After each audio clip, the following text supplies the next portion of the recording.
Me personally, when I started the carnivore diet, my salt consumption, I would gradually increase it. And over the course of 3 weeks, I kept increasing. And by around the 3 week mark, I was getting some loose stool. And then by close to the 4th week, I was getting really bad cramps when I went to the washroom and I would have diarrhea. I removed the salt for a day. All of that went away, and then I gradually increased my salt intake until I noticed that symptoms would reoccur. And then from that point, I just slightly lowered my salt intake, and I haven't had any problems since.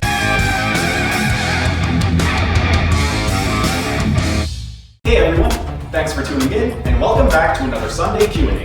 Before we start, just a quick reminder that if you like what you see, be sure to subscribe to our channel and hit the notification bell so you don't miss out on any of our videos. Also, if you have any questions, ask them down in the comment section, and we'll either respond to you directly in the comment section or answer your questions during another one of our weekly Sunday Q&As.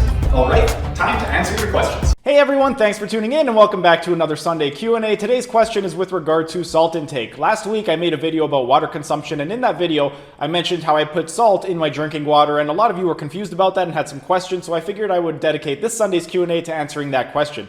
With regard to my drinking water and the salt, the reason that I add salt to my drinking water is because I drink distilled water. I mentioned this in last week's video. Through the distillation process removes all the bad stuff from the water, but it also removes all the good stuff like the minerals and vitamins that are found naturally occurring in the water. So because I drink distilled water, one thing that I do to remineralize the water is add salt to my drinking water along with other things like electrolytes. Now, with regard to the salt, one of the things that you can do in terms of salt consumption is for every gallon of water, this is just a general recommendation, but for every gallon of water, you should be consuming roughly 10 grams of salt throughout the day. That includes salt that you would put on your food, salt that naturally occurs in your food, and also the salt that you would put in your water.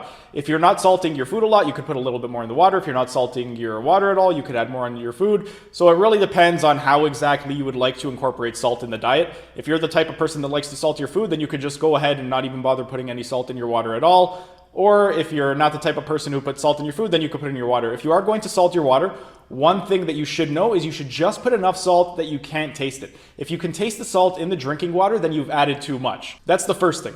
The other thing is, me personally, when I do salt my water or my food, the only salt that I use is Himalayan sea salt. One of the reasons that I use Himalayan sea salt as opposed to table salt is because Himalayan sea salt, it's more natural, it's much less processed, and it contains more nutrients in the salt as opposed to regular table salt. In terms of the differences between Himalayan sea salt and table salt, there really isn't too much of a difference. The differences are a little bit more subtle.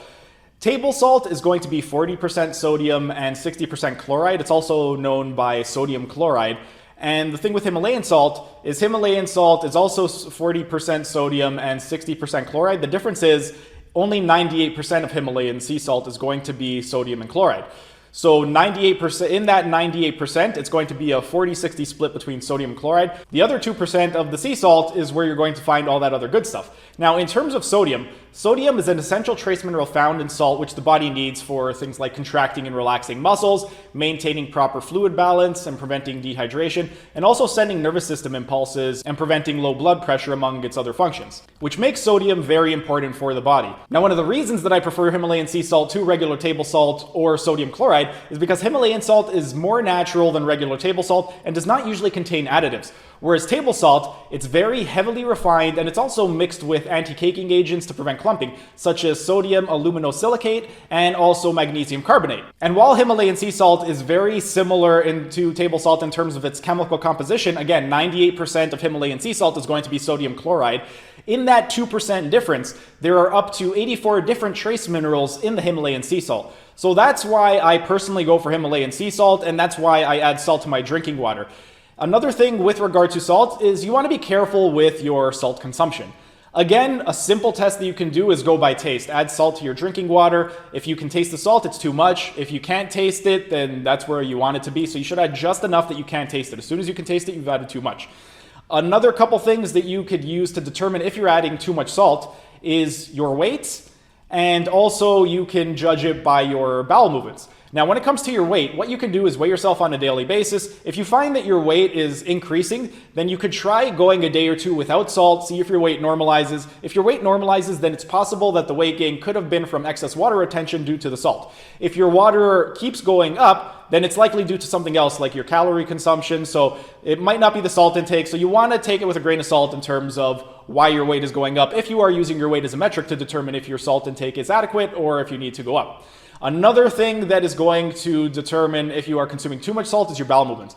A lot of times what's going to happen is if you increase your salt consumption, eventually you're going to get to a point where you're going to develop loose stool. And if you develop loose stool, that could be one of the symptoms from having too much salt.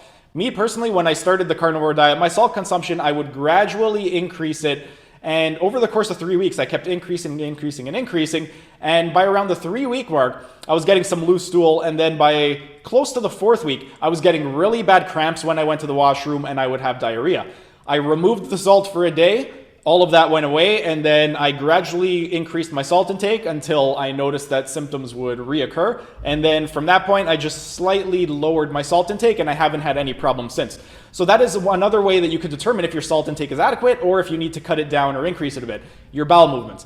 If you start to develop loose stool or if you start to get really bad cramps and diarrhea, then you want to remove the salt or decrease your salt intake, see how you feel after that. And then if symptoms subside, then you could go back to reintroducing it, see how you feel.